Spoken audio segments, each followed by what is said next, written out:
sin solución de continuidad, pero entrando del conflicto a trabajar el tema de la comunión, como les decía, tiene la palabra don Fernando Rodríguez Garrapucho.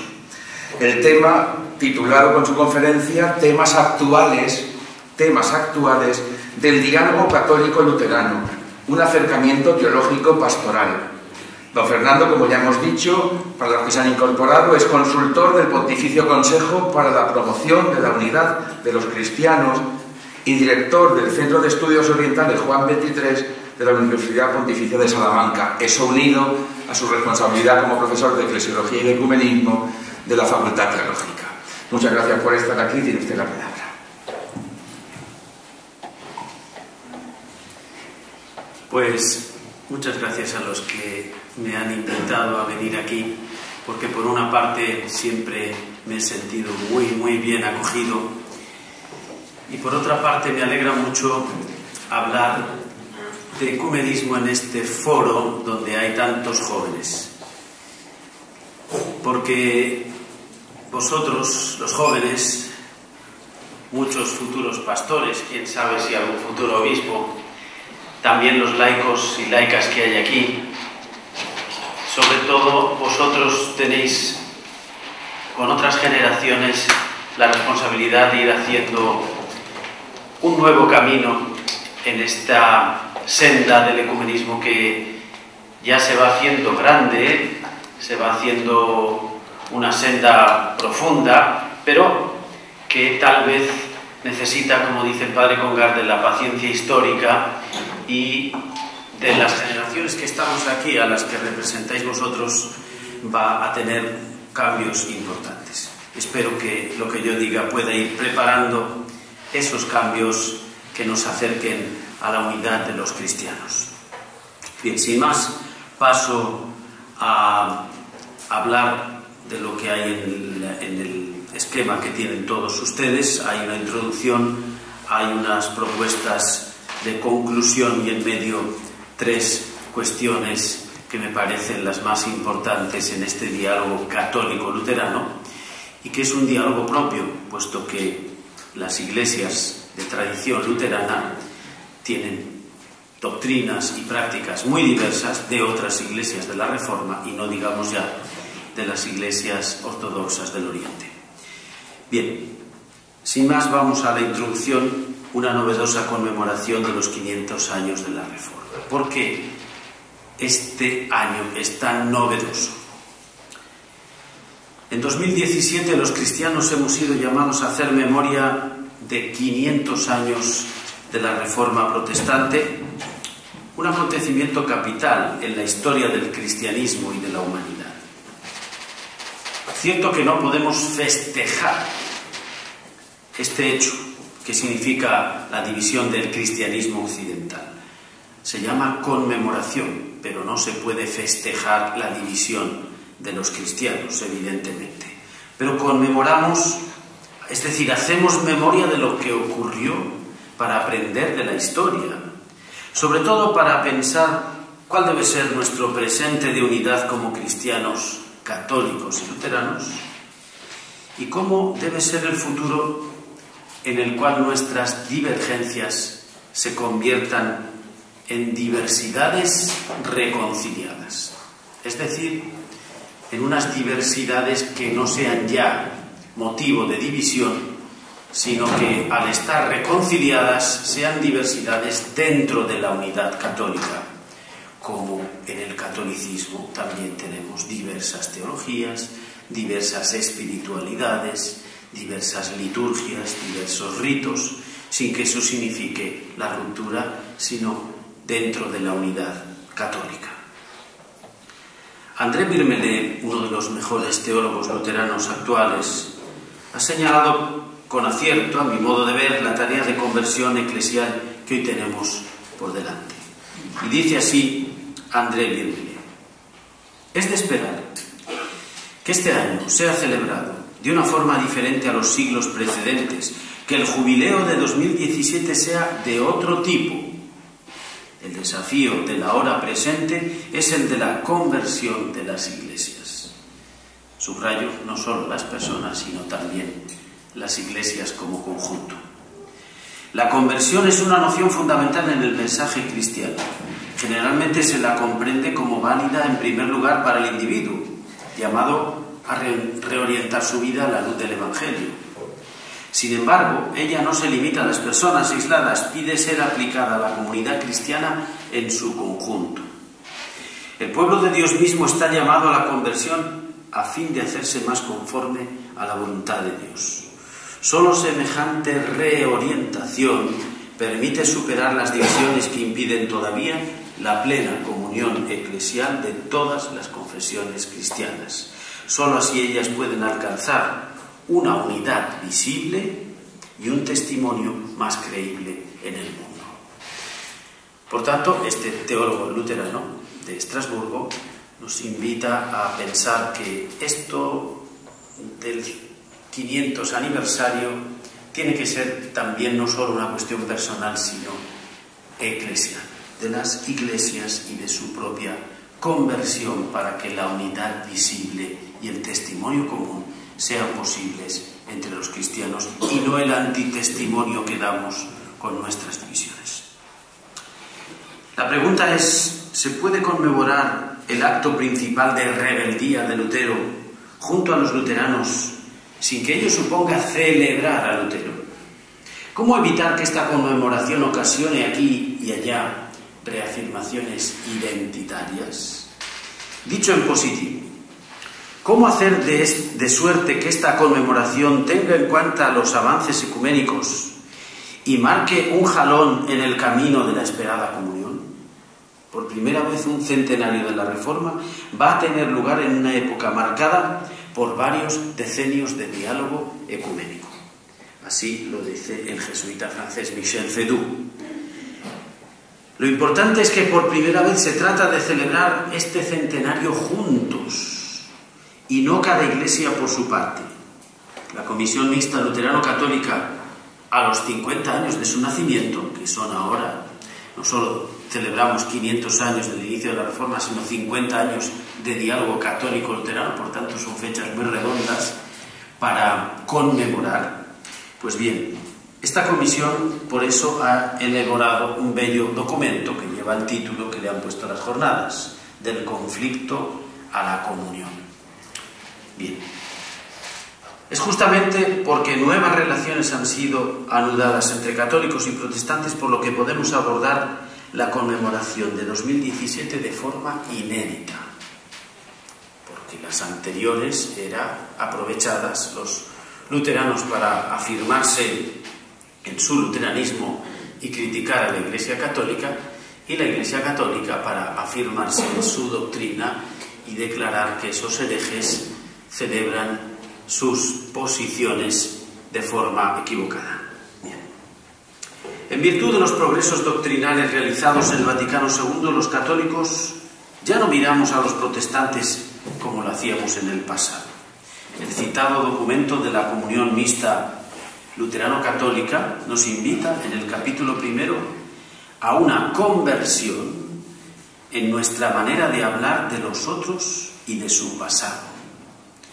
El hecho de que el capítulo tercero nos mueva a hacer una redacción juntos de los orígenes de la Reforma es un claro fruto de esta conversión ecuménica manifestada por ambas partes. Pasamos, por tanto, al punto primero, los comienzos del diálogo teológico católico-luterano, fruto precioso del Vaticano II. Nada más terminar el Vaticano II, luteranos y católicos manifestaban su voluntad de hacer un diálogo ya institucional. ¿Por qué? Porque las sesiones del concilio habían habituado a los luteranos observadores en el concilio a un diálogo con los teólogos católicos. El Santo Papa Juan XXIII tuvo esta idea original de incluir observadores no católicos. Y a partir de esta participación de los protestantes en el concilio, este diálogo ya no tuvo marcha atrás. Un teólogo protestante decía: he pasado en unos días, cuando estaba en el aula conciliar en San Pedro, decía: he pasado en unos días de ser un hereje y un proscrito hasta estar en el centro de lo que es el catolicismo en Roma, en el centro de Roma en una basílica y en el centro del concilio ecuménico de los católicos. El cambio era muy, muy notable. Evidentemente, a la clausura del concilio ya estos observadores que se habían hecho con la dinámica de un encuentro pacífico y constructivo con los católicos, ya pareció llegado el momento de dar los primeros pasos hacia un diálogo oficial. Punto segundo, la trayectoria histórica del diálogo luterano-católico. Vamos a hacer un pequeño repaso de cómo comenzó y cómo se ha ido realizando este diálogo entre católicos y luteranos y qué temas ha abordado. Dos foros dieron inicio al diálogo bilateral. El inicio fue un grupo de trabajo católico romano evangélico luterano, al que las autoridades de la Federación Luterana Mundial, por una parte, y del Secretariado para la Unidad de los Cristianos de Roma, propusieron trazar el marco temático del diálogo. El grupo comenzó su tarea en el 65, año en que terminó el concilio. Fijaos bien que entonces todo iba encadenado. Recomendando a las respectivas autoridades luteranos y católicos afrontar las cuestiones controvertidas tradicionales, no soslayarlas, por tanto, como decimos en España, agarrar el toro por los cuernos y no dar rodeos, y a la vez que aconsejaba una reflexión sobre la problemática de los matrimonios mixtos a la luz de la teología del matrimonio, porque seguía pendiente desde siglos la cuestión en Alemania y en países nórdicos, qué pasa y cómo deben vivir la fe cristiana un católico hombre, por ejemplo, y su esposa protestante o al revés. Para tratar estas cuestiones, el grupo propuso dos foros de diálogo. El primero afrontaría las cuestiones relativas al núcleo doctrinal de la Reforma luterana, es decir, la íntima relación Evangelio-Iglesia, y el segundo foro se ocuparía de la teología y de la praxis de los matrimonios mixtos. Fruto del trabajo del primer foro fue en 1972 el documento El Evangelio y la Iglesia. He visto que el director con buen criterio ha puesto ahí varias obras de ecumenismo, pues en los... el profesor André, muy bien. Ahí en esos volúmenes gordos, de esos que se tienen de pie solo, el Inquiridium ecuménico, no se asusten porque son libros de consulta, aunque es muy provechoso leerlos, pero en el Inquiridium están todos estos documentos y cuando ya se acaba el año 93, que es el final del segundo volumen, el resto lo tienen en la revista Diálogo Ecuménico. Toda la documentación que sale del diálogo se traduce y se edita en la revista que un servidor dirige, y ahí todos los documentos los tienen a disposición en la revista Diálogo Ecuménico. Bien, el Evangelio y la Iglesia, conocido como Relación de Malta. En la primera parte de este documento se afrontó la comprensión de la relación entre Evangelio y tradición, con mayúsculas, el problema del centro del Evangelio y la propuesta conciliar católica de la jerarquía de verdades, es decir, que según Unitatis Reintegratio número 11, no todas las verdades de la fe son igualmente nucleares y, por tanto, esto es una carta magna importantísima para el diálogo ecuménico y para la relación entre las iglesias, puesto que si nos divide el núcleo de la fe, ciertamente ya estamos muy lejos de otra iglesia, como pasa, por ejemplo, con los testigos de Jehová, que no tienen una cristología ortodoxa y no creen que Cristo sea Hijo de Dios y por tanto no hay una doctrina trinitaria, por tanto no es válido su bautismo. Esto es una lejanía enorme. Sin embargo, con la Iglesia luterana, donde tenemos la misma cristología, la misma doctrina trinitaria, la misma doctrina de los sacramentos principales, bautismo y Eucaristía, una cierta idea del ministerio del que hablaremos, bueno, ya estamos mucho más cerca. ¿Por qué? Porque tenemos en común lo que es nuclear de la fe cristiana.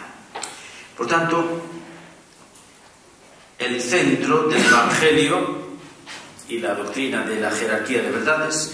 Se ocupó también de la doctrina de la justificación y la cuestión del derecho eclesiástico. En la segunda, menos densa parte de este documento, el Evangelio y la Iglesia, se trató de la relación dialéctica entre Evangelio y mundo. En la tercera, la relación entre Evangelio y ministerio eclesial, cuestión que hoy sigue siendo la más problemática en nuestro diálogo junto a la eclesiología. El segundo foro se iba a ocupar del matrimonio mixto entre cristianos de las dos confesiones, pero se vio retrasado porque Roma deseaba que se tuviera en cuenta no solo el estudio doctrinal, sino también la regulación litúrgica y canónica del matrimonio en todas las comunidades eclesiales protestantes, no solo con los luteranos. Con lo cual, digo rápidamente, que en vez de foro bilateral se convirtió en un foro al menos trilateral, porque los evangélicos calvinistas, a cuya confesión voy perteneciendo yo, como ustedes ven, pues se convirtió en foro trilateral, es decir, católicos más luteranos y otros protestantes, puesto que los matrimonios mixtos no se dan solo entre católicos y luteranos. Y el resultado fue, en 1976 en Venecia, la relación final, la teología del matrimonio y el problema del matrimonio mixto. Con ello se pasó a una segunda etapa en el diálogo de las cuestiones teológicas. La fe luterana en la primacía del Evangelio sobre la Iglesia está en relación con el principio reformador del sola scriptura, solo la Escritura. Y esto exigía también un acuerdo fundamental sobre la doctrina de la justificación, acuerdo que la Comisión reconoce como algo hoy adquirido para luteranos y católicos, ya que entre unos y otros la justificación puede ser entendida como la expresión total del acontecimiento de salvación. Desde 1972, año de la Relación de Malta, a 1999, año de la firma por las autoridades mayores, por una parte la Federación Luterana Mundial y por otra la Iglesia Católica. Como ven, pasaron casi 30 años, pero que han valido la pena, 27 años, y ahí está el acuerdo sobre la causa más importante, como decía don Antonio, que dividió a las iglesias. Lutero dijo sobre esta cuestión de la justificación: nunca estaremos de acuerdo con los papistas. Yo supongo que el año 1999, cuando el día de la Reforma, como hoy, se firmaba el acuerdo sobre la doctrina de la justificación, los huesos de Lutero allí en Wittenberg se debieron revolver un poco, porque una vez más parece que se equivocó. Y aquí, gracias a Dios y al diálogo, podemos decir que hoy en lo nuclear ya no nos divide la cuestión que fue la principal para Lutero, que es la doctrina de la justificación. La cuestión de la mediación de la Iglesia para comprender las Escrituras exigía afrontar el acuerdo histórico sobre el bautismo, la Eucaristía y el ministerio eclesial. Sobre la Eucaristía, fue objeto de temprano tratamiento. Ya en 1978 surgía la relación la Cena del Señor. Allí se dice que los puntos de convergencia en la doctrina eucarística parten de la fe común en la presencia real y verdadera del Señor en la Eucaristía, aun cuando existan diferencias en cuanto a formulaciones teológicas. Católicos y luteranos estamos de acuerdo en la presencia real de Cristo, una cuestión que venía desde la Edad Media, que tuvo mucho problema con otros protestantes como calvinistas y el resto de lo que surgió del calvinismo, los presbiterianos, etcétera, donde no hay presencia real de Cristo en la Eucaristía. Con los luteranos sí. Lutero tenía claro que Cristo está realmente en los dones eucarísticos del pan y del vino. Y por eso ya no hay desacuerdo en lo nuclear de la Eucaristía para católicos y luteranos. Un problema es la cuestión de la transubstanciación, pero el documento ya decía que, a pesar de que ellos lo llamen con otras palabras y no acepten esta doctrina filosófica de la transustanciación, que a Lutero no le gustaba porque él rechazaba toda filosofía, el acuerdo dice que nuestras oposiciones no son posturas que nos separen por tener otros conceptos que puedan explicar esa transformación de los dones mediante el Espíritu Santo en la cena eucarística. Sí es verdad que la adoración y la reserva eucarística quedó como un punto de disenso, estamos en los años 70, pero hoy día, en el documento del conflicto a la comunión, si ustedes lo leen en la parte de la doctrina de la Eucaristía, verán que las cosas van cambiando. Incluso he leído que en estos días la Iglesia Luterana Alemana ha recomendado que en todas las parroquias se haga la Eucaristía el domingo y que se reserve el pan eucarístico con mucho respeto, puesto que no se puede mezclar con otras formas que han de ser consagradas en otra Eucaristía. Tienen otra cualidad. Indirectamente están reconociendo la presencia real de Cristo fuera de la celebración eucarística, aunque no practiquen evidentemente la adoración eucarística, pero ya tenemos ahí un acercamiento mucho mayor. Y curiosamente los párrocos, por ejemplo el de Hamburgo, decía en una entrevista que quienes más frecuentan la Eucaristía los domingos son los jóvenes luteranos. Interesante, por eso decía yo que vuestra generación de jóvenes ha de conocer cambios que no se han dado en los que ya tenemos más de 50 años. Bien. Sobre el carácter sacrificial de la misa, los luteranos no niegan, y esto es muy importante porque Lutero abolió todo elemento sacrificial de la Eucaristía, pero hoy no niegan la presencia de Cristo, del Cristo de la cruz, del sacrificio de la cruz en la Eucaristía, porque como se afirma en el documento de Estados Unidos sobre la Eucaristía católico-luterano, al cual ha hecho también alusión don Antonio, Jesucristo está presente como el crucificado, muerto por nuestros pecados y resucitado para nuestra justificación, como la víctima ofrecida en sacrificio una vez por todas por los pecados del mundo.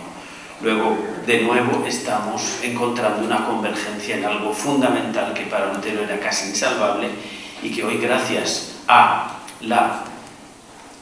redescubrimiento en la teología judía de lo que es la anamnesis, el concepto de rememoración o conmemoración que decimos nosotros, donde un hecho del pasado se hace presente con la misma carga salvífica que tuvo en el pasado, gracias a esa, dicho así de forma muy breve, gracias a esa doctrina anamnética de la Eucaristía, pues hoy podemos decir que en esto también hemos encontrado la confluencia con la teología eucarística luterana.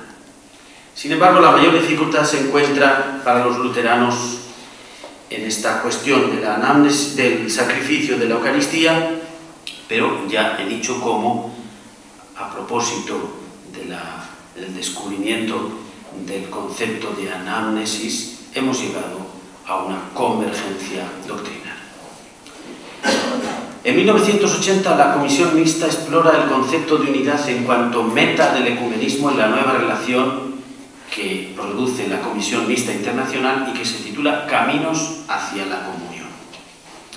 En este documento, además de reconocerle el carácter sacramental al bautismo y a la Eucaristía, los luteranos admiten que aun no estando clara la sacramentalidad de los restantes signos del septenario sacramental, reconoce que los 5 restantes sacramentos fueron de una u otra manera entendidos por Lutero y los reformadores como signos, ellos aquilatan mucho el lenguaje, signos de carácter sacramental. Bueno, no los llaman sacramentos a los otros, pero reconocen que son signos de carácter sacramental. Bien. En este año, en el 80, conmemorando el 450 aniversario de la confesión de Augsburg, la Comisión saca a luz el documento Todos bajo el mismo Cristo, que significó una toma de postura y resumen de lo conseguido mediante el diálogo ecuménico para el acercamiento entre luteranos y católicos, subrayando cómo en los orígenes, sobre todo en la confesión de Augsburg, hay una intención católica de la Reforma. De hecho, esa confesión que redactó sobre todo Melanchthon trató de manifestar y en gran parte lo consiguió, cómo las intenciones principales de la Reforma de Lutero eran católicas y cómo las doctrinas de reforma luterana era una reforma dentro de la Iglesia Católica y no para una separación.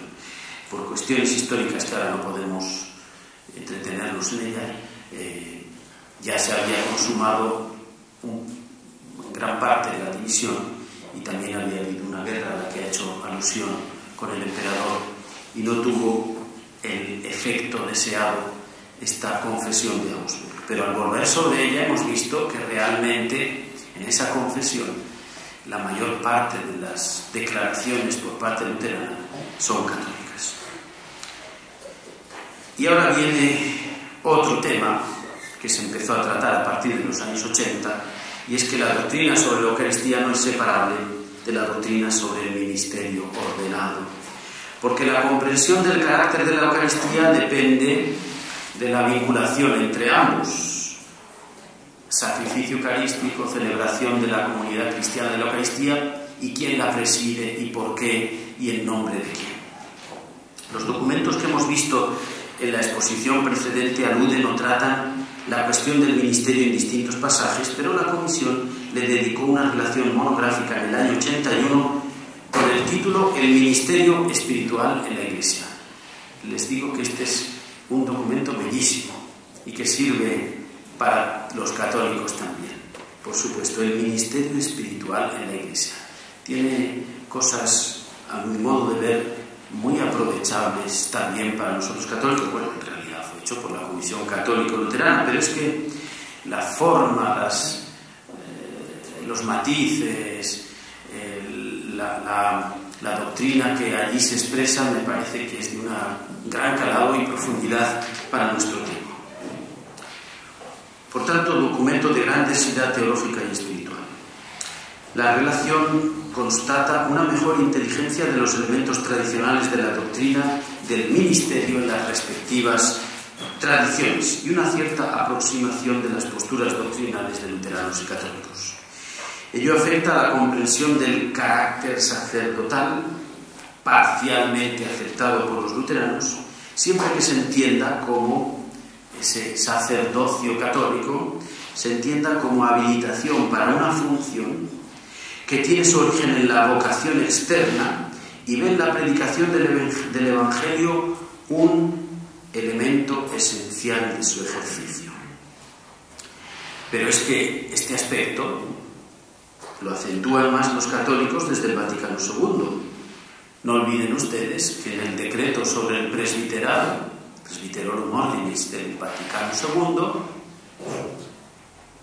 las tres funciones del presbítero, no se dice la primera celebrar la Eucaristía, no. La primera es el anuncio de la palabra y del Evangelio. La segunda, la guía y la dirección de la comunidad. Y la tercera, la santificación mediante la celebración de los sacramentos, especialmente la Eucaristía. La tercera. Por tanto, estábamos saliendo con el Vaticano II de esa estrechez que a partir del Concilio de Trento vinculaba casi únicamente el sacerdocio a la Eucaristía, hasta que se llegó a esos curas de misa y olla, ¿no?, que existían hasta no hace tanto, porque celebrando la misa ya habían hecho todo lo que tenían que hacer como curas. Y hemos salido, a Dios gracias, y también en parte a la teología de la Reforma, esa estrechez de lo que es el ministerio presbiteral para abrirnos a las tres funciones principales que coinciden, y en esto de nuevo encontramos convergencia con la Reforma.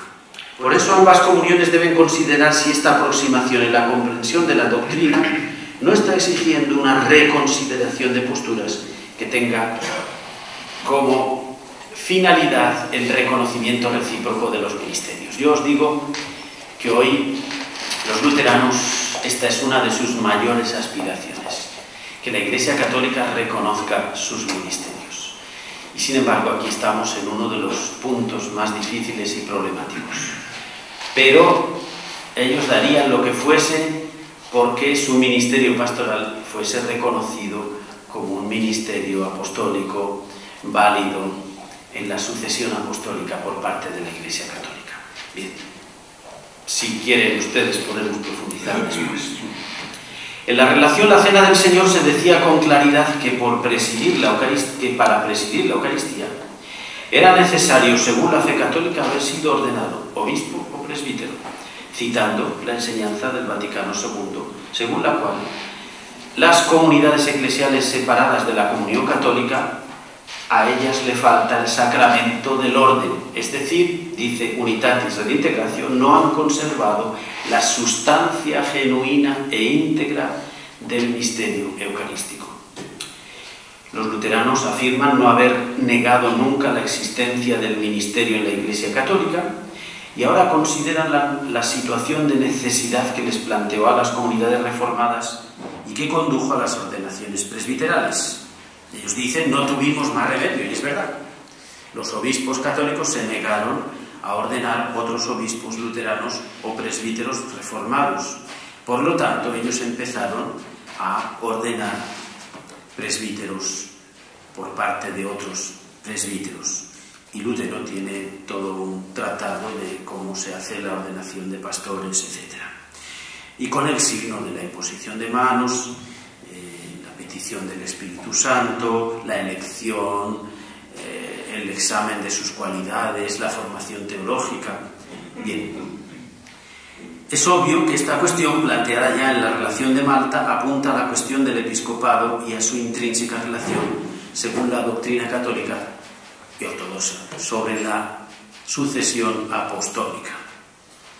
Después de afirmar la Comisión que la Iglesia en su totalidad como Iglesia apostólica está en la sucesión apostólica, el documento precisa: en cuanto a los luteranos, es posible reconocer la importancia de una sucesión especial, el episcopado, siempre que la sucesión en la doctrina tenga el primer rango y que la cadena ininterrumpida de transmisión del ministerio no sea considerada ipso facto como una garantía segura de continuidad en la predicación fiel del Evangelio.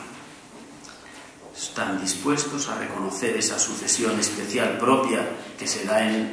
Ellos ahora no hablan tanto del episcopado cuando la episcope, bueno, pero a cambio de que lo primero sea que ese episcopado tenga como primera finalidad hacer presente y predicar el Evangelio, y no simplemente porque hay una cadena de imposición de manos de unos obispos a otros, no por eso se da automáticamente la sucesión apostólica. Aunque no se habla de sacramento entre los luteranos para la ordenación, se transmite con un signo semejante, como ya he dicho, en ambas comuniones, mediante la imposición de manos y la invocación al Espíritu Santo.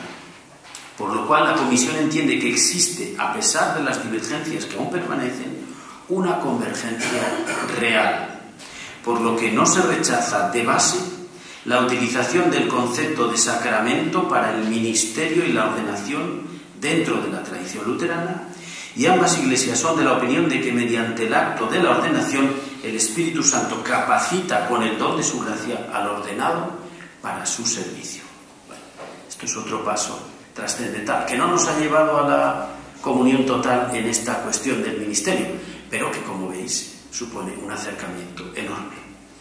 Walter Kasper, el cardenal Kasper, admite que hoy existe acuerdo en que el ministerio tiene, por una parte, su lugar dentro del conjunto del pueblo de Dios, pero por otra, en cuanto carisma especial, está situado frente a la comunidad. Esta tensión entre en y por encima de concita hoy un consenso muy amplio. Vamos a la tercera cuestión, la necesidad de un acuerdo sobre eclesiología, condición para avanzar en el día. Muy bien de tiempo, sí. ¿Cuánto tiempo me da? En unos 15 minutos, para abrir luego el diálogo que tenemos ya expectante según las caras y el interés del... Muy bien. Yo puedo ir resumiendo cosas. Y espero que hablen ustedes, que eso es más interesante. Necesidad, por tanto, de un acuerdo en eclesiología para avanzar. La primera cuestión era que había que, como ha dicho también don Antonio, había que tomar nota de la nueva percepción de la personalidad de Martín Lutero, que, como nos ha explicado bien a lo largo de la historia, desde Cocleus, que le considera hasta el jefe y el compendio de todas las herejías y de todas las barbaridades, hasta Juan Pablo II, que el año centenario de su nacimiento llega a decir en una carta al cardenal Cassidy que es un genio religioso. Bien, como acertadamente dice Casper, una consideración detenida del diálogo en curso pone de manifiesto que las diferencias que perduran se encuentran arraigadas en distintas concepciones de la Iglesia, la eclesiología, de suerte que el problema central radica en si la Iglesia desempeña una función mediadora de la salvación y cuál es esa función.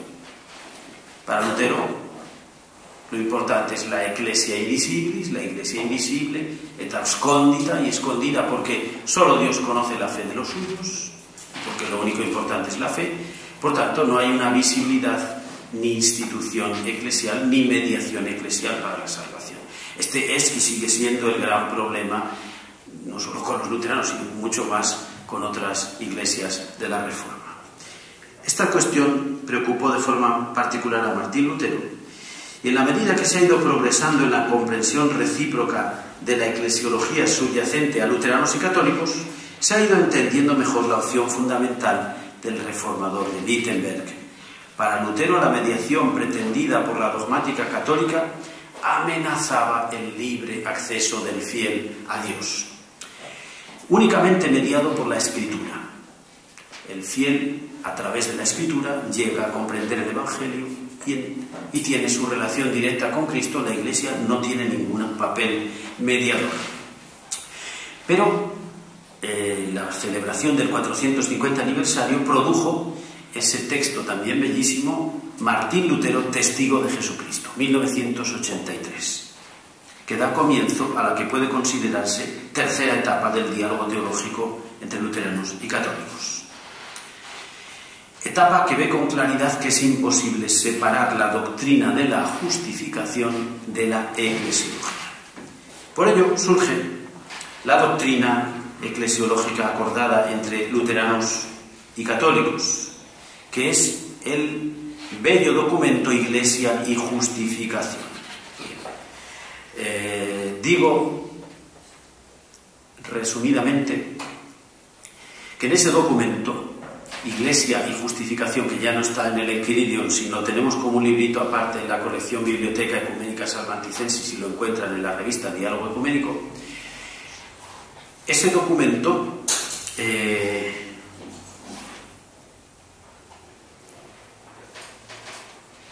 tiene tal aceptación por parte de los luteranos de la eclesiología que hay en el Concilio Vaticano II, sobre todo considerar a la Iglesia sacramento, es decir, signo e instrumento, como dice el Lumen Gentium número 1, de la íntima unión con Dios y de la unidad de todo el género humano, y por tanto ella está en el centro de lo que significa la mediación de la salvación para el mundo.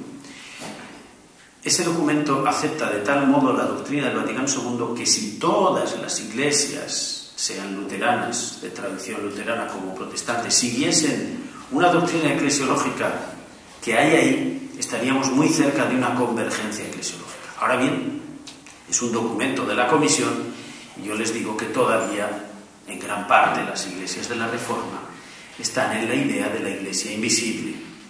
Y cuento una pequeña anécdota. Cuando llegó el año 2000, el año jubilar del paso al tercer milenio, fui a una iglesia protestante de tipo cuáquero que hay en Salamanca.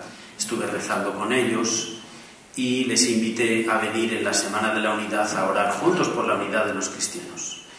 Bueno, después de la oración, uno de los pastores de esa comunidad me dijo: ya estamos unidos en el espíritu, en la oración. Todo lo que pase de ahí es mero teatro.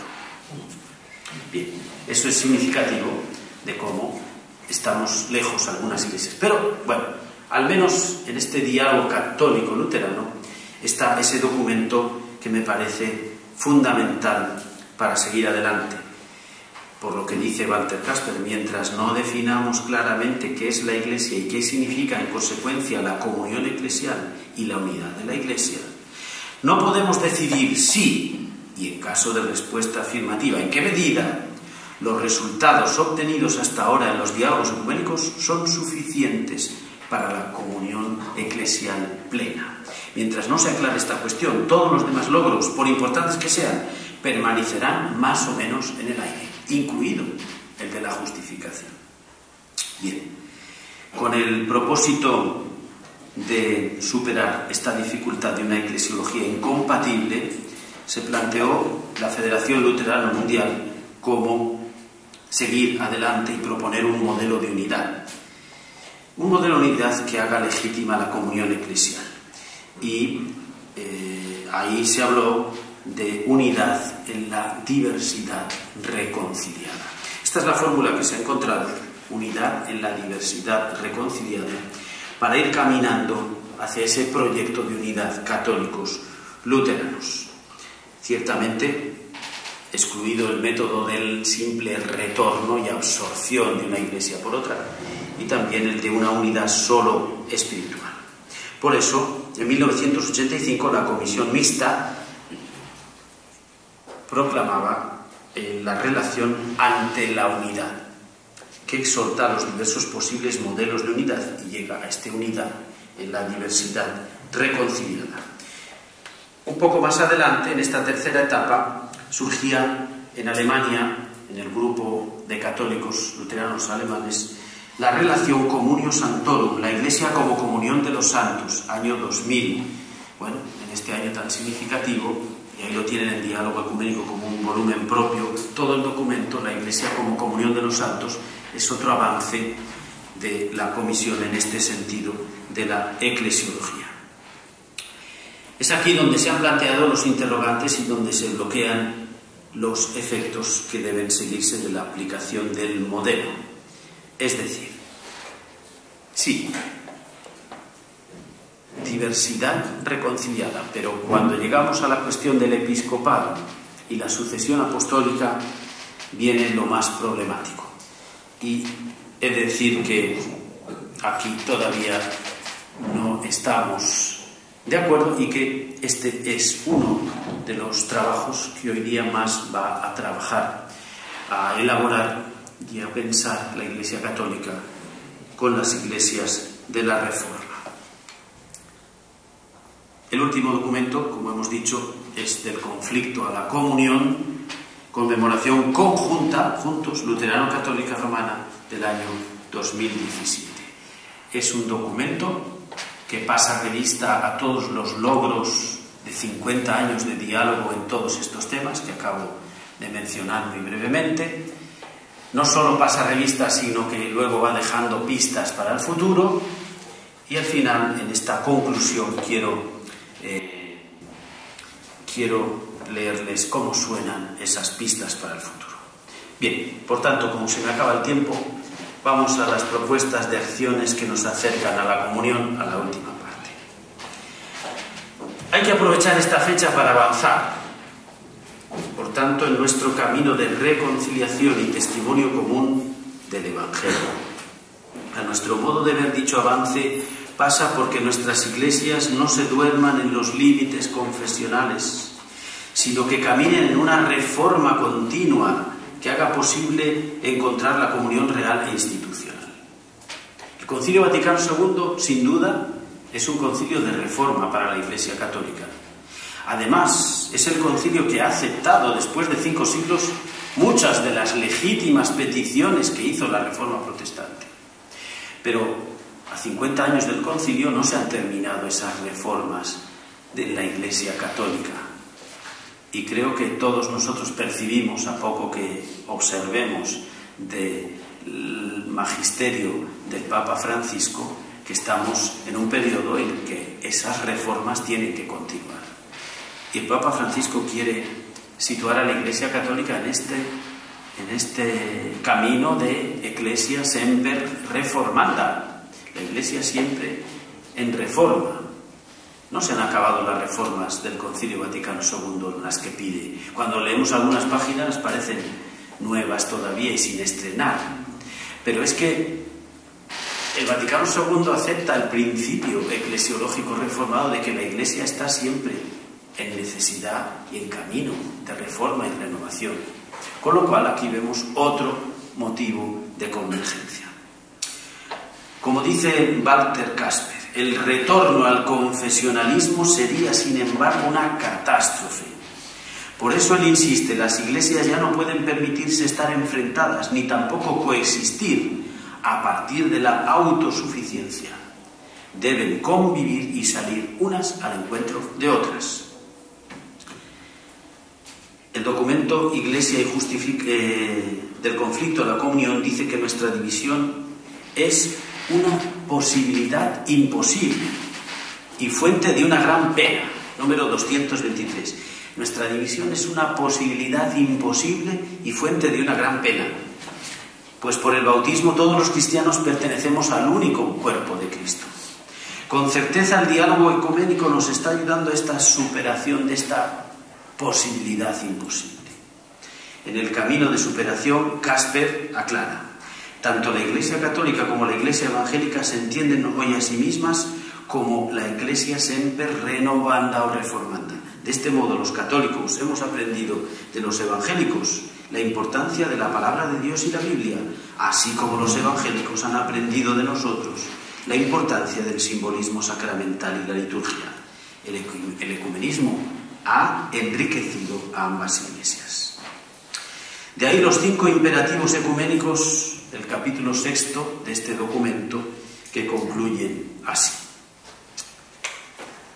Primer imperativo: católicos y luteranos deben comenzar siempre desde la perspectiva de la unidad y no desde el punto de vista de la división, para de este modo fortalecer lo que mantienen en común, aunque las diferencias sean más fáciles de ver y experimentar.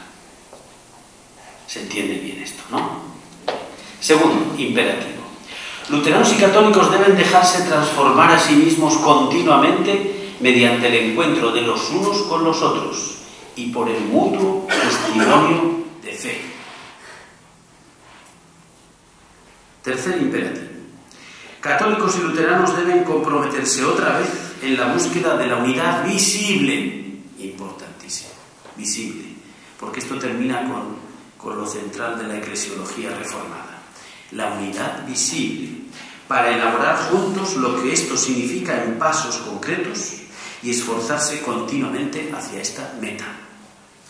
Cuarto imperativo: luteranos y católicos deben juntamente redescubrir el poder del Evangelio de Jesucristo para nuestro tiempo. Y quinto imperativo: católicos y luteranos deben dar testimonio común de la misericordia de Dios en la proclamación y el servicio al mundo. Bueno, son cosas que se entienden muy bien y que ojalá practiquemos. Termino con unas palabras del cardenal Casper. Se nota que soy muy aficionado a su teología. Dice así: la unidad está hoy más cerca que hace 500 años. Ya ha comenzado. En 2017 no estaremos como en 1517, un camino hacia la separación, sino un camino hacia la unidad. Si tenemos valentía y paciencia, no quedaremos defraudados al final. Nos frotamos los ojos y contemplamos asombrados lo que el Espíritu de Dios ha logrado, quizá de manera muy distinta de lo que nosotros imaginábamos. En esta perspectiva ecuménica, 2017 podría representar una oportunidad para los cristianos tanto evangélicos como católicos Deberíamos aprovecharla. Esto haría mucho bien a las dos iglesias, al igual que a numerosas personas que lo esperan, e incluso al mundo, que especialmente hoy necesita de nuestro testimonio común. Gracias.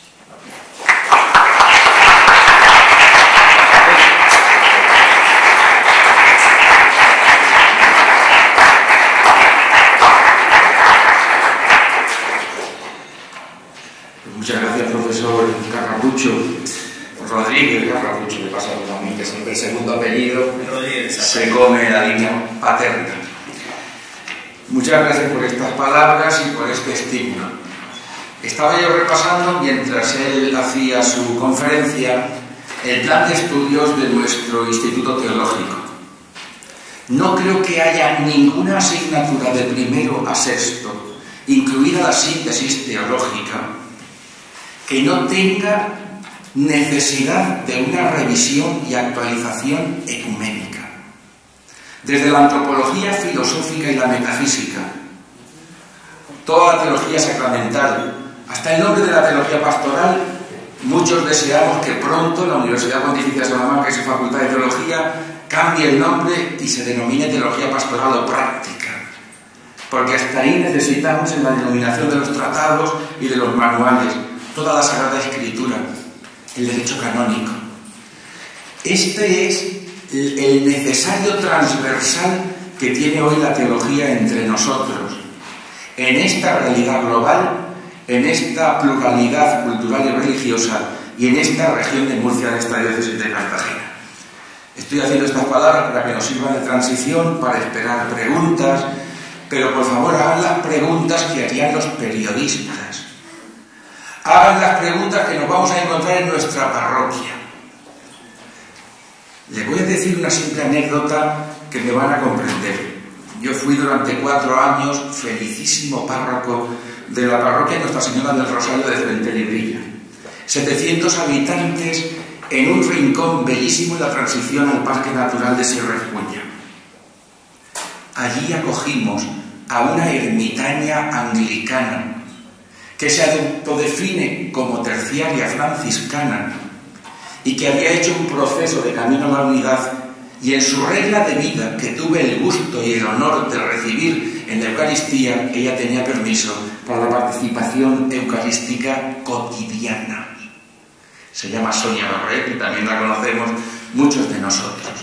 Que nadie piense que esto es un asunto de intelectuales o que es un asunto lejano. En todas nuestras parroquias, en el corazón de nuestra ciudad, cada año se celebran bautismos, comuniones.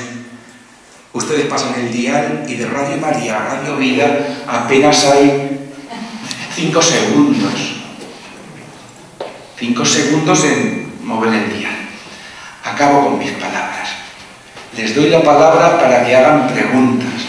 Le pediría al profesor Cervantes que lo que nos comentaba el otro día, la dificultad que tenemos los católicos en América Latina, pues que podía servirnos también para ir tomando conciencia de esa situación, a ver cómo es posible también allí pasar del conflicto a la comunión. Les recordaría sin duda lo que son los matrimonios mixtos. Así que me callo y tienen su turno y tienen su tiempo. Sí.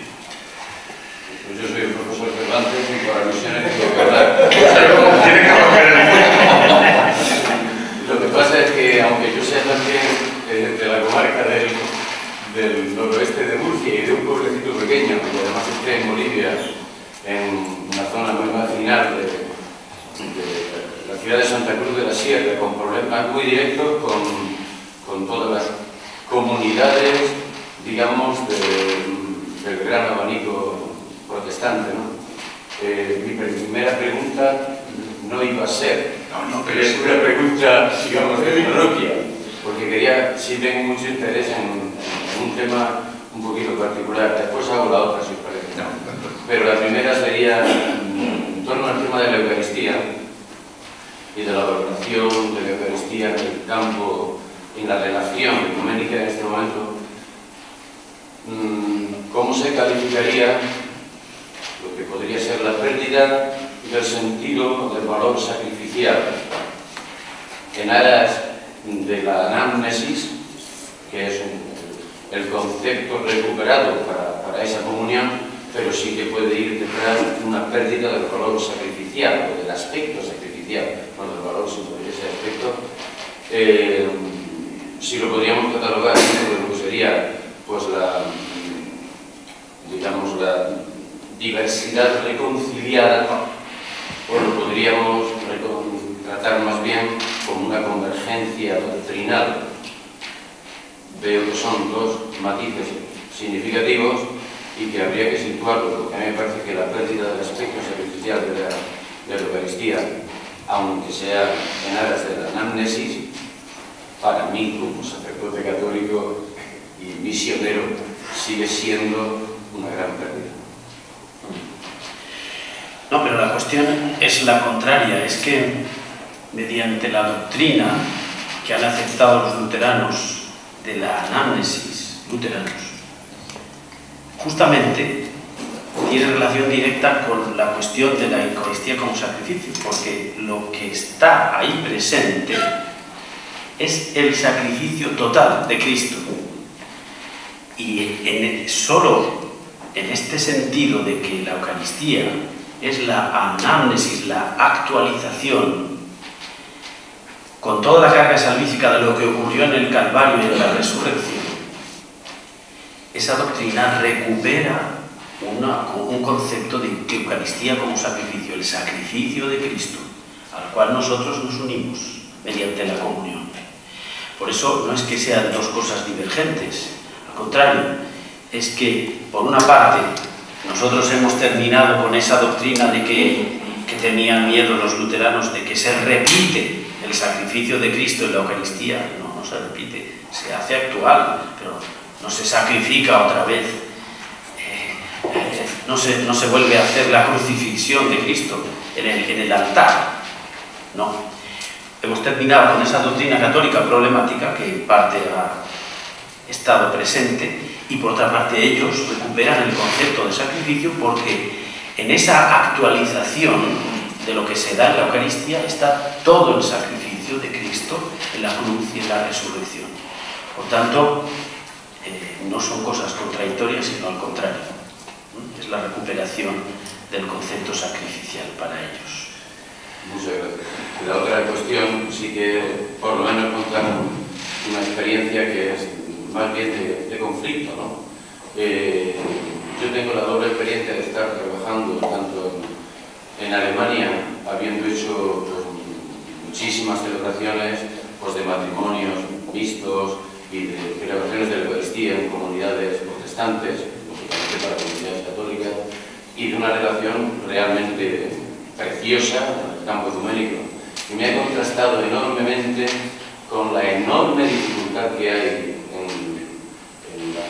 en América Latina, especialmente, particularmente a lo de Bolivia, pues de las relaciones prácticas, vivas, con comunidades de todo signo del ámbito protestante. La relación es una relación de auténtica enemistad, tanto que nos hacen la guerra a los católicos, literalmente, o sea, sin atenuantes. Sí. El problema del protestantismo que hay en América Latina en general es que desde los años 70 hubo un plan de Estados Unidos para la protestantización de América Latina, con un tipo de protestantismo anticatólico, muy sectario, y que solo habla del futuro y de la vida futura para olvidarse de los problemas de la vida presente, mientras las empresas multinacionales de Estados Unidos explotan a la América del Sur. Y con estas doctrinas muy escapistas de la realidad, los pobres no toman conciencia de que sus riquezas les pertenecen a ellos y no a los extranjeros que vienen a llevárselas. Bueno, dicho así de forma muy sencilla.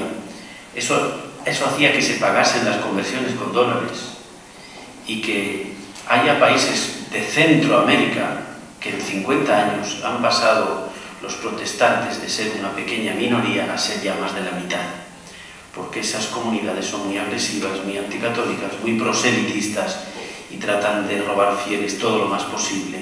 Y eso hace que el encuentro con los protestantes en América Latina sea más bien doloroso y problemático que no fraterno como en Europa en general. Este es el problema más grave. Y otro problema es que estas comunidades ya protestantes, sobre todo ahora de tipo pentecostal, ya no quieren saber nada, ni saben nada, ni de Lutero ni de la Reforma. Ellos son evangélicos, tienen la Biblia y nada más, y anticatólicos, pero no saben ni de dónde vienen, ni quieren saberlo, ni les interesa. Con lo cual la cosa es grave, porque hay mucha ignorancia, hay también agresividad, y por eso los esfuerzos del diálogo están también ahí, donde sobre todo a través de la fraternidad puede luego llegar un diálogo más profundo. No sé si le respondo. Muy bien. Sí. Gracias. Gracias. Más cosas. Pregunten ustedes las curiosidades que quieran. Sí. Decíamos que una de las claves del ecumenismo hoy en día es la eclesiología. Una de las veces que hemos llegado al acuerdo luterano católico con la justificación, el tema del papado, ¿cómo está? ¿Cómo lo ven? Es importante. El mismo Papa, bueno, no va a ayudarme a redefinir el ministerio en un sí, Papa II, de manera que sea un servicio a la comunión una dificultad para el ecumenismo. No sé. El tema del papado es muy diferente dependiendo de qué iglesias. En concreto, con los luteranos se ha tratado. Y los luteranos hoy día, por una parte, han pedido perdón, aquí piden perdón. Bueno, sobre todo la liturgia de que se prevé para este centenario, la liturgia común de católicos y luteranos, piden perdón por la agresividad y las descalificaciones y los atributos que Lutero dio al Papa, que reconocen fueron exagerados y fruto también del carácter vehemente que nos decía don Antonio y tremendo de Lutero. Por otra parte, reconocen que Lutero hasta el final de su vida no dejó de esperar un papado evangélico, un papado convertido al Evangelio y en el que la palabra de Dios y el Evangelio fuese lo primero y no otros intereses que en el siglo XVI, como ha dicho don Antonio, eran muy problemáticos en el papado. Puesto que ahora ellos ven que el papado católico, con las transformaciones que ha hecho después del concilio, responde en gran parte a todas las expectativas de un Lutero y los reformadores hacia un papado evangélico, reconocen que entonces la Iglesia Católica ha hecho el camino que ellos esperan del papado y señalan que es necesario para todo el cristianismo, y por tanto ellos no excluyen una voz única de todo el cristianismo en la situación de globalización que tenemos. Por tanto, yo hoy digo que hay una mirada positiva dentro del luteranismo. Ojo, nada que ver con los protestantes que hablábamos antes de América Latina o de Estados Unidos en gran parte. Pero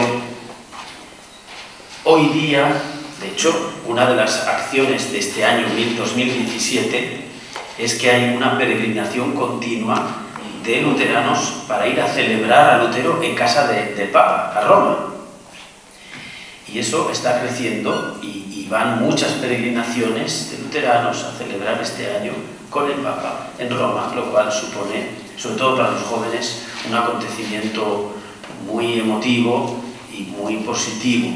Por tanto, restringiéndonos al tema de hoy, porque si no tendría que hablar muchísimo tanto de otros protestantes como del mundo de la ortodoxia sobre el papado. Hay un acercamiento también muy positivo y muy significativo. más cosas. Sí. Muchas gracias por la conferencia. Yo quería, aprovechando todo lo que usted ha dicho, Sí. aprovechando uno de los puntos que usted ha dicho del retorno a la teología judía, o mejor dicho, de la comprensión de los conceptos de la teología judía, que han servido para abrir algunos puntos de unión, por ejemplo, el tema del análisis, del memorial. El tema de la Iglesia y la Escritura, cómo surge en Israel la Escritura y cómo surge en la primera comunidad cristiana el uso de la Escritura, cómo decanta la Escritura como decanta del proceso de conversión y de historia de salvación que yo hace con un pueblo y luego con una pequeña comunidad. Eso también podría ser interesante a la hora del diálogo luterano católico, pienso yo. No sé si ellos se han abierto a esta reflexión. Yo lo he intentado a veces con los estantes, con lo que me encuentro en el camino, pero siempre me han tocado los agresivos. Nunca he encontrado yo no digo que no existan, que seguramente existan. Cuando yo era seminarista, estudiamos una clase alguna vez, algún miembro de una comunidad luterana, evangélico bautista, que se llama Gallo. Bautista. Sí. Bautista. Que son distintos de los muy diferentes de los luteranos.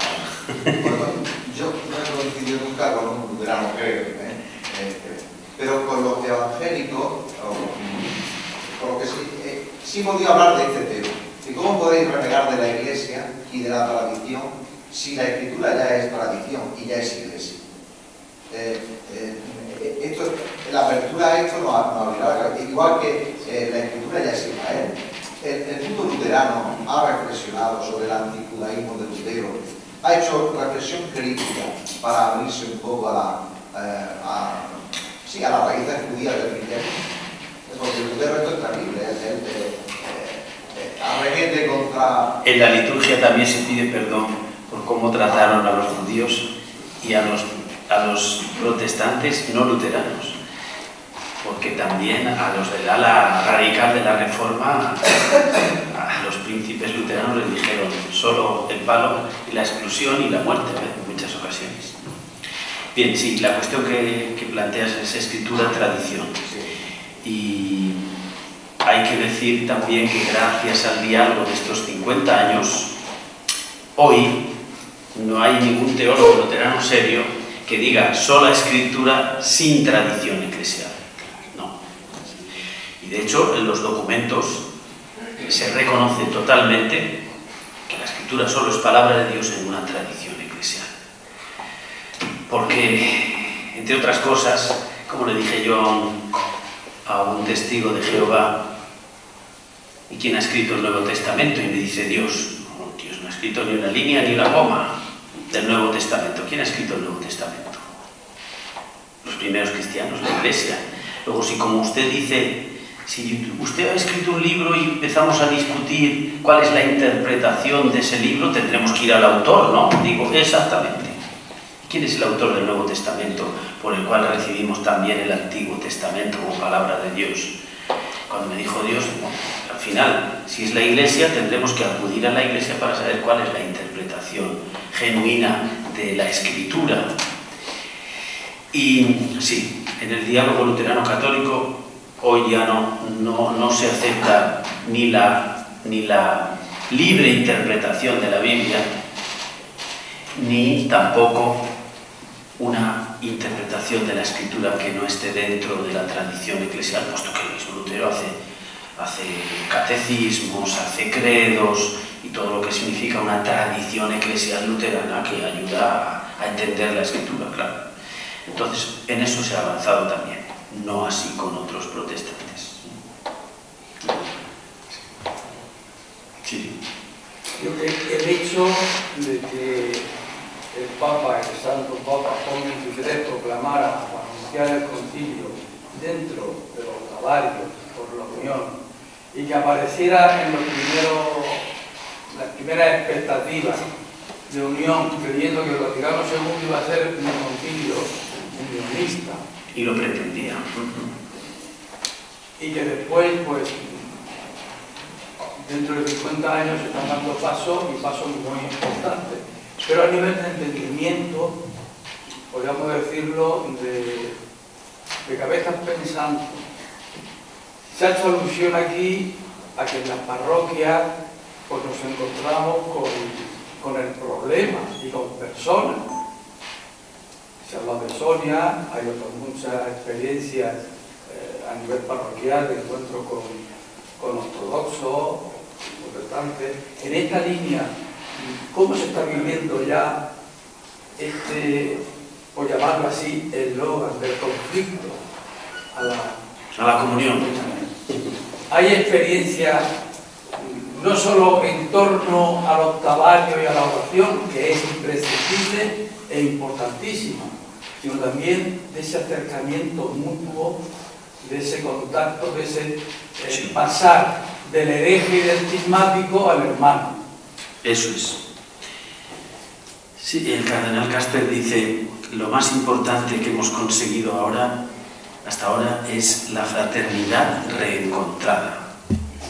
Es decir, ortodoxos, católicos, protestantes, anglicanos, en general, hay honrosas y penosas excepciones, pero en general hemos llegado a la conclusión de que somos hermanos y que es más lo que nos une, como decía Juan 23, que lo que nos separa. Esa fraternidad reencontrada es uno de los frutos más importantes. Y además, las jóvenes generaciones no están problematizadas por los espectros del pasado y no se hacen muchos problemas en cuestiones doctrinales, y sí hacen más hincapié en la fraternidad. ¿Cuántos millones, no digo miles, sino millones de jóvenes han pasado por TSE y han visto que la división de los cristianos es una herida terrible en la Iglesia, pero tenemos que curarla empezando por cada uno las actitudes que tenemos respecto a nuestros hermanos cristianos? Eso está en marcha, eso es un don del Espíritu Santo. Eso funciona en miles de iniciativas creativas, muy creativas, que hay en todos los países. En España no mucho, por desgracia. Pero hay unión de parroquias, por ejemplo, una parroquia protestante o una parroquia anglicana con otra católica.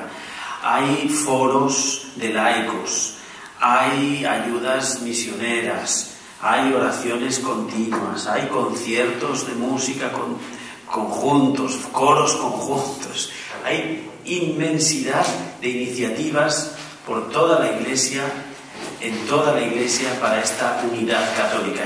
El ecumenismo es una red inmensa de tantas y tantas actividades y encuentros y relaciones que no tiene marcha atrás. Y Juan Pablo II en Utunum Sint dice: para la Iglesia católica es una opción irreversible. Luego, tenemos nosotros también en España que espabilar en esta cuestión, porque es verdad que no ha sido un problema pastoral hasta no hace mucho, pero hoy ya sí es una cuestión que afecta pastoralmente a muchísimas de nuestras iglesias, porque tenemos una diócesis ortodoxa del Patriarcado de Constantinopla para España y Portugal, tenemos una diócesis ortodoxa, un exarcado que llaman ellos, del Patriarcado de Rumanía. Tenemos... Hay culto en una parroquia que está aquí muy cerca. Cuando yo estaba ahí de parte, el párroco siguiente la ha seguido. Hay culto de la Iglesia Ortodoxa rumana. ¿Hay más? Lo que ocurre es que me da la impresión que hay más paralelismo que encuentro.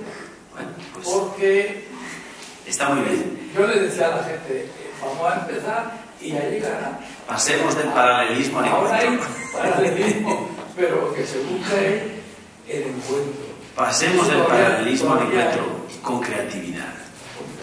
Claro, podemos inventar muchas cosas que no tocan el dogma, pero que nos acercan como hermanos, que es lo importante. Y el Papa Francisco va en este sentido. Él no es teólogo y a veces ha mostrado incluso que no confía mucho que la teología vaya a contribuir a la unidad. Y lo ha dicho, cuando estuvo en uno de los países de Oriente, Dice, el patriarca de Constantinopla actual me contó lo que dijo Atenágoras en los tiempos de Juan XXIII y Pablo VI. Atenágoras, patriarca de Constantinopla. Mire, a los teólogos los vamos a encerrar a todos en una isla y que discutan todo lo que quieran. Mientras tanto, como ellos van a discutir hasta el final del mundo, usted y yo vamos adelante. Y dice, me lo ha dicho a mí, y es verdad, y esto es verdad. De hecho, el camino de las acciones, el humanismo de la caridad o de la solidaridad, es lo que va a dar paso. Eso es. Entonces, el Papa Francisco está en esta idea. Caminemos juntos. Y luego, las soluciones teológicas, si nos sentimos de verdad hermanos, a lo mejor van a llegar mejor que no solo discutiendo doctrinas. Bueno, por ahí va la cosa. A ver, por ahí hay más manos alzadas. Hay un par de preguntas. Vamos a ir recapitulando ya las preguntas, que sean breves y también la respuesta. Perdón. No, pero no por ti, sino por si hay más. Vamos a escuchar todas las preguntas y luego ya recapitulas tú y las respuestas. Mi pregunta va en relación con el sacerdocio femenino. ¿En qué medida supone este aspecto un obstáculo a ese avance de diálogo luterano? ¿Se responde? Sí, yo he vivido 20 años en Suiza y allí la realidad era de la iglesia evangélico reformada, donde calvinistas, cristianos, incluso valdeses, tienen un culto único y los luteranos se van a este culto. Entonces, mi pregunta es, si desconozco si hay algún acercamiento entre estas iglesias y los luteranos, y en qué medida puede dificultar el acercamiento con la Iglesia Católica, porque ellos rinden calvino, Eucaristía, una presencia real, y los luteranos no se sienten más cercanos a los católicos, sino a otra... Buena pregunta. ¿Hay alguna pregunta más en el auditorio? A ver. Voy a empezar por la segunda, porque la otra se las trae, y decirlo brevemente es a lo mejor no decir nada sustancioso. Respondo a la última.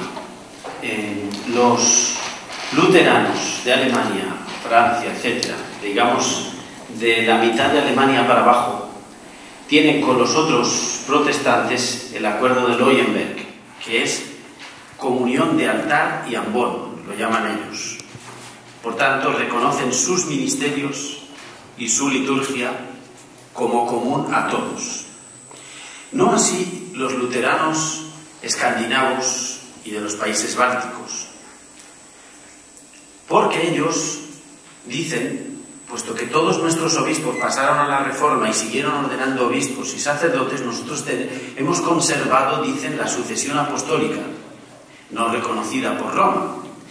Pero ellos se han unido mediante el acuerdo de Purbu, una ciudad de Suecia, unidos a los anglicanos, que también reclaman tener la sucesión apostólica de sus obispos.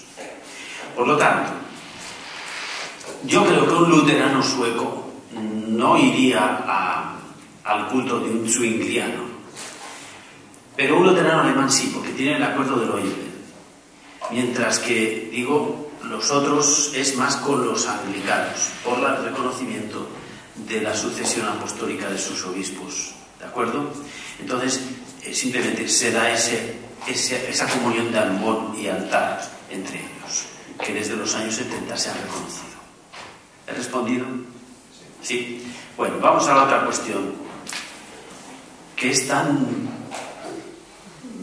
vamos a ver, por una parte profunda y por otra hace tanta presión por parte de la cultura actual en el occidente, que hay que tratar de modo muy delicado y a la vez de modo muy profundo. A mí no me vale que se ordenen todas, ¿qué más da? Que sean hombres, que mujeres, ¿qué más da?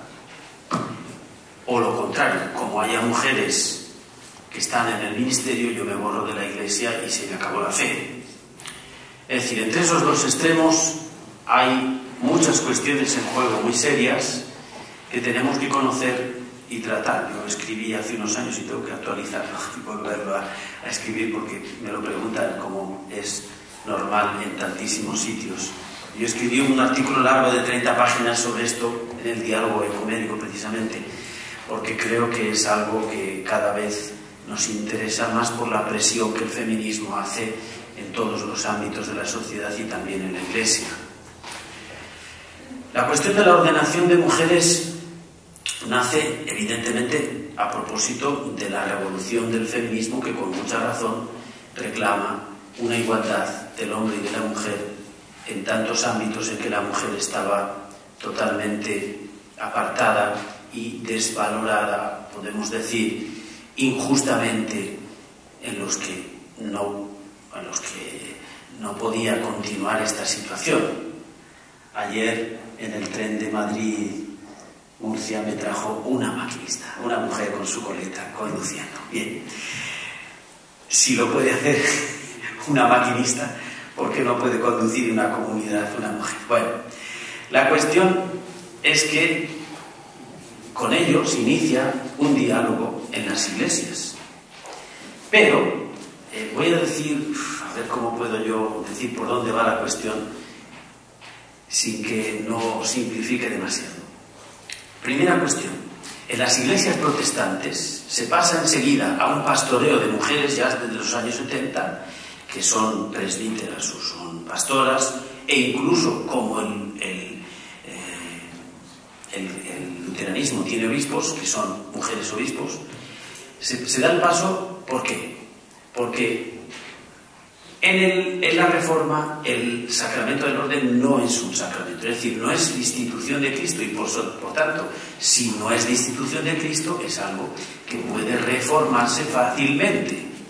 Y parte de esa reforma es quién es el sujeto de ordenación, ¿solo varones o también mujeres? Bueno, hemos descubierto que las mujeres también pueden hacerlo también como un hombre. Luego ese pastoreo pues lo hacen pastores igual de mujeres que pastores varones. Claro, no es un sacramento.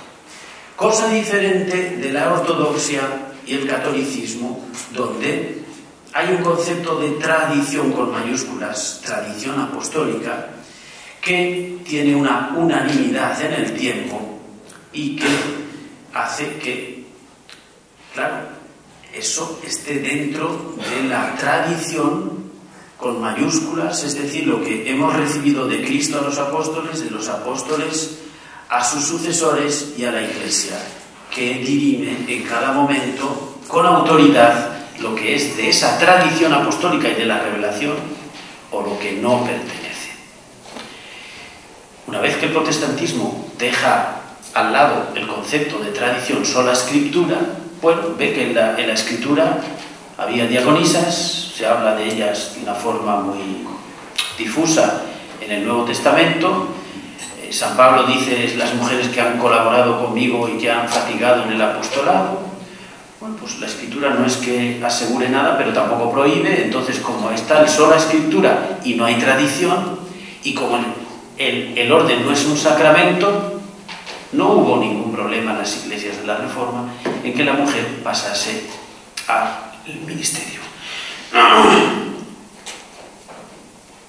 Cuando anglicanos y católicos empiezan a dialogar sobre esto, el primado de Inglaterra, que reclama tener la sucesión apostólica de los obispos, etc., aunque la Iglesia no reconoce la validez de las ordenaciones anglicanas, el primado de Inglaterra se compromete con ortodoxos y católicos a estudiar la cuestión. ¿Pero qué ocurre? Que como el primado de Inglaterra no tiene una autoridad vinculante en las 39 iglesias anglicanas que hay, normalmente iglesias nacionales, las iglesias, cada una de las iglesias anglicanas que puede legislar en cuestiones litúrgicas y doctrinales libremente, lo cual muestra, como decía con toda razón el cardenal Newman, por lo que se hizo católico, que no hay una autoridad apostólica vinculante del anglicanismo, que es más protestante que católica. Como no hay esa autoridad, sin estar de acuerdo ni siquiera con el primado de la comunión anglicana, hay iglesias anglicanas que empiezan a ordenar mujeres, ya ordenación. Primero diáconas, luego presbíteros y luego ya en los años 80 también mujeres obispo. En el año 90 más o menos ya había una docena más o menos, año 88, 90, una docena de mujeres obispo. ¿Qué pasa? Que el anglicanismo hoy día se ha dividido, porque hay iglesias que ordenan mujeres y otras que están totalmente en contra, hasta tal punto que, bueno, tú vete dándome avisos para ir terminando, hasta tal punto que la última reunión de toda la comunión anglicana, que se hace cada 10 años en Lambeth, en un palacio al lado de Londres, ya no se hizo conjunta. En el 2008 la mitad del anglicanismo estaba en Jerusalén y la otra mitad en Lambeth. Lo cual quiere decir que, como dice Pablo VI en el diálogo con el primado de Inglaterra en los años 70, estamos tocando una cuestión que afecta a algo esencial de la constitución de la Iglesia. Y por tanto, no podemos banalizarla. Los ortodoxos están totalmente en contra de cualquier sugerencia de ordenación de mujeres, porque para ellos está claro que en la tradición de 2000 años que viene de Jesús y de los apóstoles, si no se ha dado es porque no pertenece a el sacramento. Entre los católicos sabemos cómo Pablo VI ya hace una carta muy interesante, Interis Seniores, en los años 70, donde dice la Iglesia Católica no puede cambiar algo que viene de Cristo y de la tradición apostólica. A ella no les es permitido cambiar el sujeto de recepción de un sacramento porque eso pertenece a la tradición apostólica. Lo que tenemos que hacer es entender por qué, antes que cambiar algo que ella no puede cambiar porque viene de Cristo y de la tradición.